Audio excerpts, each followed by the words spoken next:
उसको निभाऊंगा, झूठ नहीं बोलूंगा। आजकल लोगों के लिए झूठ तो नाश्ता हो गया।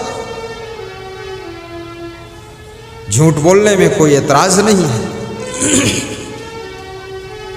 तुलसीदास ने झूठ के बारे में लिखा है, झूठ ही लेना झूठ ही देना, झूठ ही भोजन झूठ चबेना।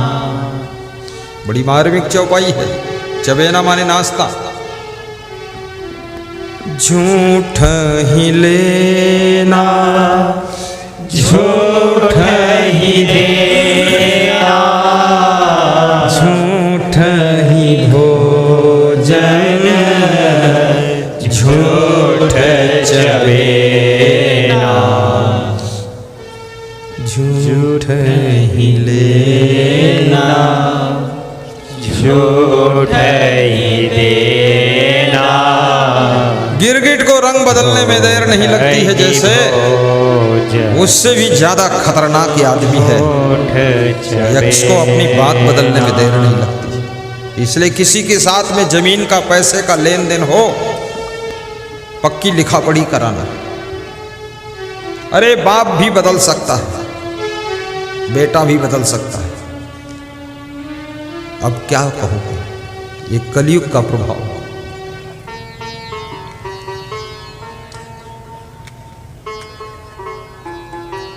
झूठ ही लेना झूठ ही देना। पाकिस्तान और हिंदुस्तान का युद्ध होने वाला था, तो मिलिट्री का एक जवान डर गया, युद्ध से डर गया। कुछ लोग डरपोक होते ना, बहुत मॉडल का आदमी होता है। घर में कुछ ऐसे भी कामचोर होते हैं, जिस दिन काम ज्यादा होगा उस दिन ससुराल चले जाएंगे। बोलेंगे हमारी सासू बीमार बहुत है, शाम तक मर सकती है, इसलिए चला जाऊं तो ठीक है। वो चले गए, घर में वजन काम था, हो गया। शाम को फिर आ गए, पान खाकर मुस्कराते हैं। बहुत चालाक लोग हैं।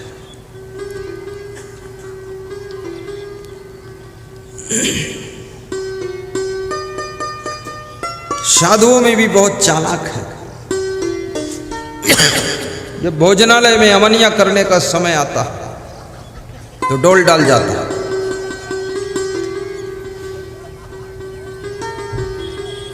लेटरिन में बैठा, तुम ढूंढ रहे हो, कहाँ गए चंदूलाल, डोल डाल। नाश्ता रेडी हो गया, फट से खा लेता। जब भोजन बनाने का नंबर आया, स्नान करने बैठ गया। ऐसा धोबी का घाट लगाया, बड़ा बेशरम है। 8 बजे से नहाना शुरू किया, 11 बजे तक नहा ही नहीं पाया। गुरु की भी मट्टी पलीत कर दी। बाथरूम घेर कर 3 घंटे से बैठा है, बाकी लोग स्नान कहाँ करें। ये मूर्ख ही तो है। दूसरों को भी अवसर दो बाथरूम में नहाने का। तुम्हारे अकेले के लिए बाथरूम है। साधु बन गए, लंगोटी पहने हो, इतनी बुद्धि विवेक नहीं तुम्हारे पास। खोल लंगोटी, पहन अंडरवियर, निकल जा घर पर। हाँ, खुराफात फैला रखी फालतू, इतना विवेक नहीं करते हो। अरे साधु के पास में बुद्धि और ज्ञान और विवेक और साधु का हर काम फटाफट होना चाहिए, संसारियों से टॉप क्लास का होना चाहिए। तभी तो दुनिया वालों को साधु को सिखाएगा। ये साधु खुद उल्टा पलटा काम करे तो इस संसार को क्या ज्ञान देगा।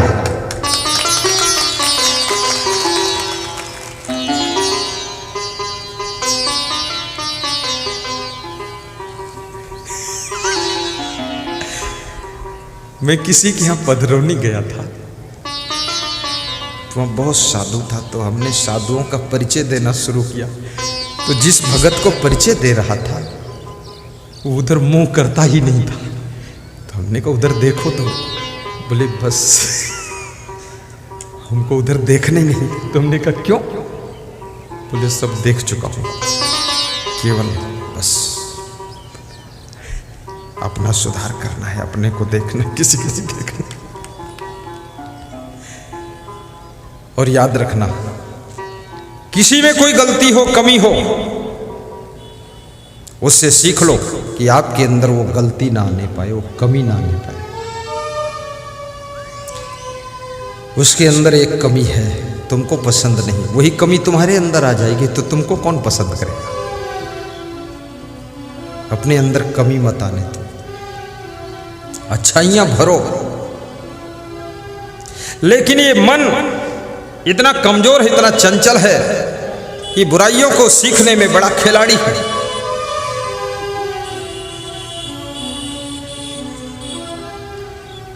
तुम्हारे घर में एक बहू है, थोड़ा आलसी है, थोड़ा ज्यादा सोती है, तो दूसरी बहू जो आती है बहुत अच्छी बहू आती है, सवेरे उठ जाती है, झाड़ू लगाती है, सब करती है। 2-4 महीने करती हो, देखती है कि बड़ी वाली जो गोतनी है वो तो गोता लगा रही है।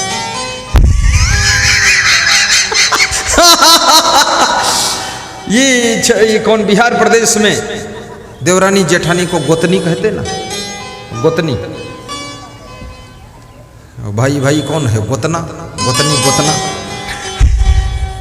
तो जब उसने छोटी वाली ने देखा, छोटी गोतनी ने देखा कि बड़ी गोतनी तो बड़ी गोता लगा रही, उसने भी वही आदत बना ली।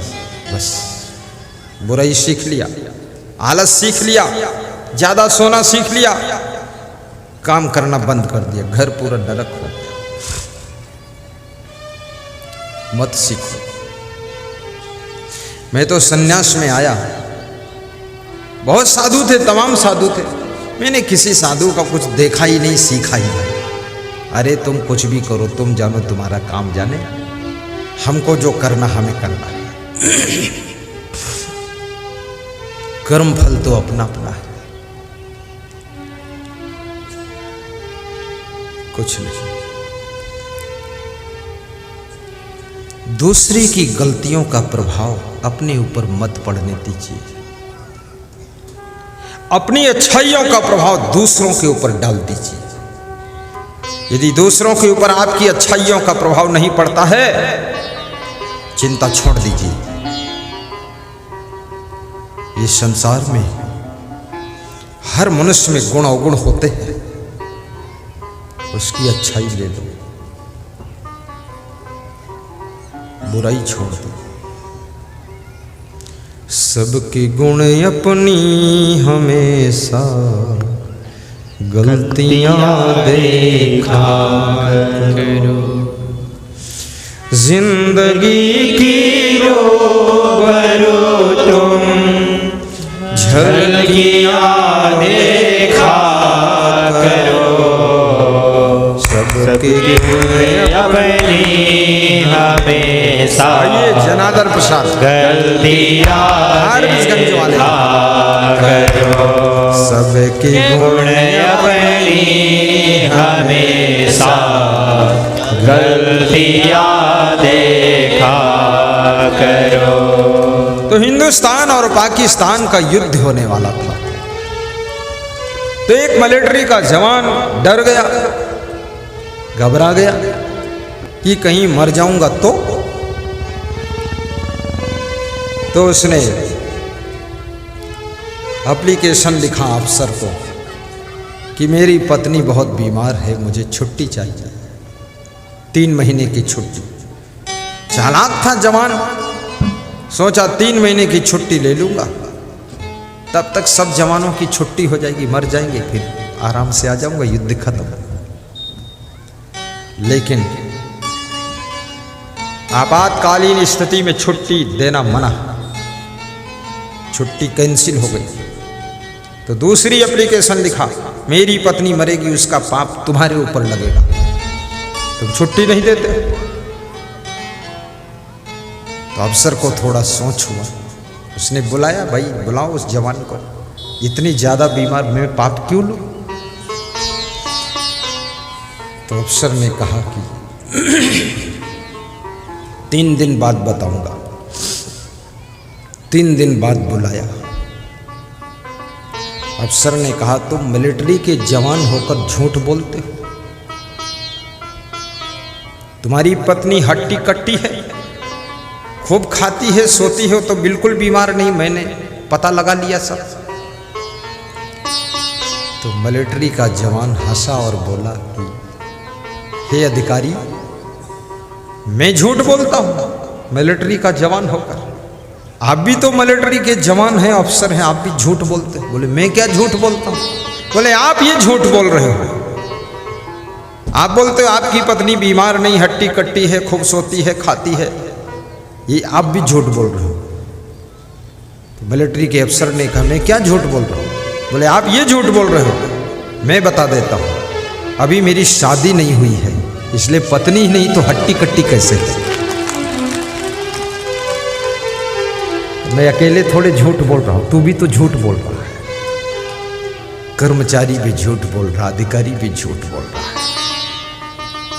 इसलिए तुलसीदास को लिखना पड़ा कि झूठ ही लेना, झूठ ही देना, झूठ ही भोजन, झूठ चबेना। और झूठ बोलने से विश्वास खत्म हो जाता है। किसी के प्राण बच रहे, वहां झूठ बोलने का अधिकार है आपका, लेकिन 10 रुपये की झूठ बोल देना, चप्पलों के लिए झूठ बोल देना, ये बहुत ही पाप है। और जिसकी वाणी में झूठ और गाली और निंदा ये तीनों समाहित हो जाते हैं, उसकी वाणी का तेज समाप्त हो जाता है, वो वाणी तेजहीन हो जाती है, वो वाणी ओजस्वी नहीं रह जाती है। इसलिए अपनी वाणी में सत्य को पिरो दीजिए ताकि वाणी में जान आ जाए। अपनी वाणी में गाली गलौज बंद कर दीजिए ताकि आपकी वाणी में शान आ जाए। अपनी वाणी में निंदा, आलोचना, बुराई करना छोड़ दीजिए ताकि आपकी बुराई, आपकी वाणी में आपका सम्मान भी आ जाए, सम्मान भी आ जाए।